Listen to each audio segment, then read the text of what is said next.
On the screen now is a picture showing the current negative lead of the battery terminal that's connected. You should never connect a terminal like that. As you can see, one, it's got bare wire exposed, which means obviously with the positive connection next to it, if that was done the same way, as you're moving it around to fit the battery, you could short the terminals together.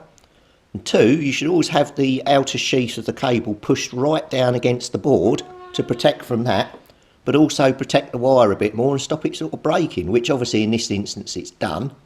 So again, not fitted correctly. So yeah, quite a little restoration job underway on this. Certainly lots to do. Right, well that's the battery terminals soldered in, as you can see. That's a bit more up to my standard. But what I have noticed is, ow!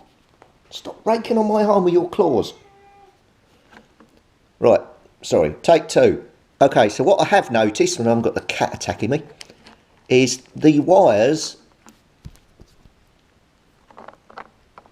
okay, so take two. So what I have noticed is the wires going down to the microphone, the green, the brown, the common and the white, the soldering underneath on those isn't good as well. You can see in the picture here I've just got bare wires just coming through that don't appear to have been tinned. I've got some dry joints there as well, so I'm going to have to redo all those as well, get them up to standard, and then we should be some way down the line. The picture on the screen now shows the green wire, which on the PCB is located right beside the positive and negative from the battery. As you can see, this has also been fitted incorrectly, and there's a strand of copper wire just randomly laying across the circuit board, which could have previously touched on the negative wire or another component, or even on the previous pad to it, which is the brown wire. So all of those four wires, the green, the light brown, the dark brown and the white, are all coming off, and I'm going to redo the terminals on those and the connections and make them a good fit. Seems to be all the wiring on here has been done.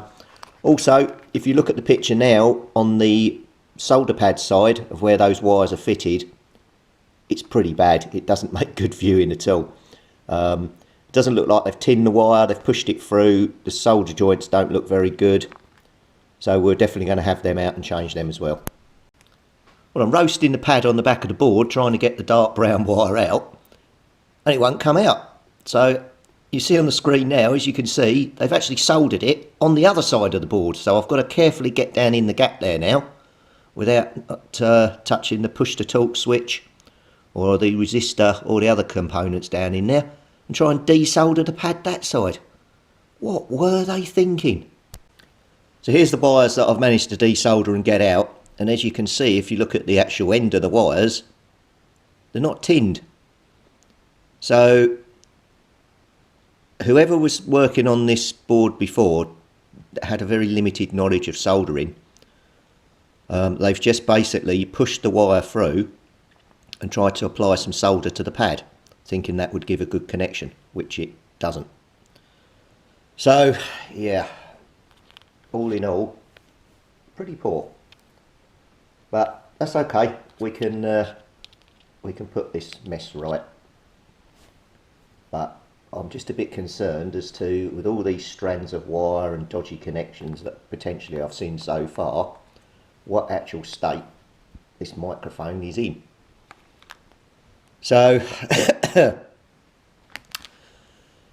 I've got to now, let me just get you back onto the stand, hold on. Sorry about all the photos in a row, but it's the best way to show it. So that pad, third one on the right there, is absolutely full of solder. I cannot get a wire down through there, so again, that's why it was soldered on the top, because they filled the hole up with solder. Now I'm going to have to go and try and get a solder sucker or something and try and clear that hole, because I want the wires to go down through the board properly. But yeah, okay, I'll see how I can get on. Wish me luck. So as you can see on the screen, I've managed to desolder it. The solder sucker that I've got has taken every single drop of solder out of that hole, so it's completely cleared, and you can see the difference in size between the other ones. Now, obviously I've been sitting here for a few minutes going on about tinning wires and not fitting them correctly. Now, I'm no expert in this, but For those of you who are watching who's thinking, what's he on about tinning wires? What the hell does that mean? I'll just cover this for you for the next bit in your soldering journey.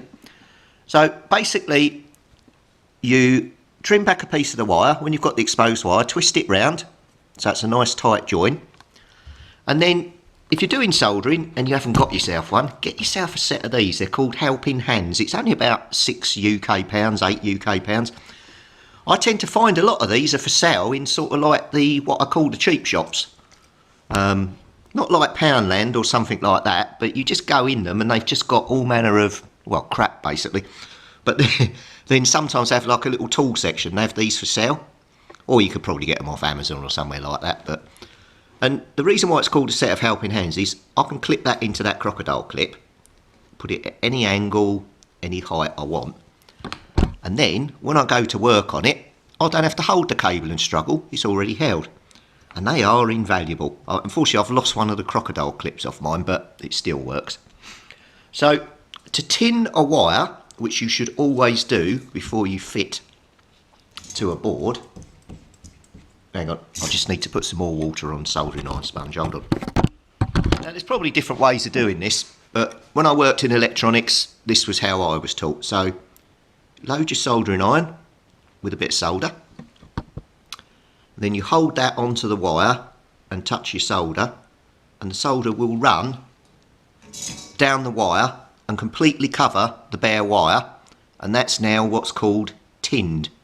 Then when you push that wire through the hole and you touch your soldering iron with solder iron, oh God, get my teeth into, and you touch your soldering iron with solder to the pad on the back side of the board and this wire, because this has got solder on it and you're applying solder, it all runs and it makes it all one big happy join, and that's a good join. I'll put a photo up on the screen now of what the wire looks like when it's tinned, is the term, and then you can see what it looks like, and that's all you do to fit the wire, and that's what the previous person didn't do. I mean, I was sitting there having a rant. They probably didn't know. They probably thought you just pushed the wire through and put some solder on it, but that's not the correct way to do it. And as I say, there's different ways probably people out there do it, and if you do it different to me, that's fine. There is no hard and fast rule. It works for me, and that's the way I'll always solder, because that was the way I was taught. Right, that's all the wires soldered in properly, all pushed through the board nicely. Tacked on the back and they're in. But this is real life. And while I was trying to get down in there to desolder those pads in there earlier, I touched the soldering iron and accidentally caught the top of the PP3, is it, or PP9 battery terminal with the soldering iron, and obviously it's melted the top of this, so I've now got to get a new one of those. Yep, it happens to the best of us. Great. I don't know if I've got one in my box or not. I'll have to have a look, but yeah, I'll have to desolder these and put a new connector on there. Now I've ordered the capacitors to get rid of these circumcised ones, but unfortunately we've got postal strikes for the next few days, so I'm not expecting to see them. Maybe even this side of Christmas, who knows. But good luck to the people on strike. It's getting stupid over here at the moment, and if you can get some more pay, go for it. Right, so I'll go off and see if we've got one of these, and we'll get that replaced. And then yeah, we're pretty much there, apart from doing the caps. Oh, and there was some dodgy joints on the back here I need to go after. I might have a look for those now, actually. Well, that was worthwhile, going over the board. Quite a few dry joints on there, and then that one down the bottom along here somewhere, just no solder on it. I don't know where the solder had gone. Maybe it had evaporated. Right, onward and upwards.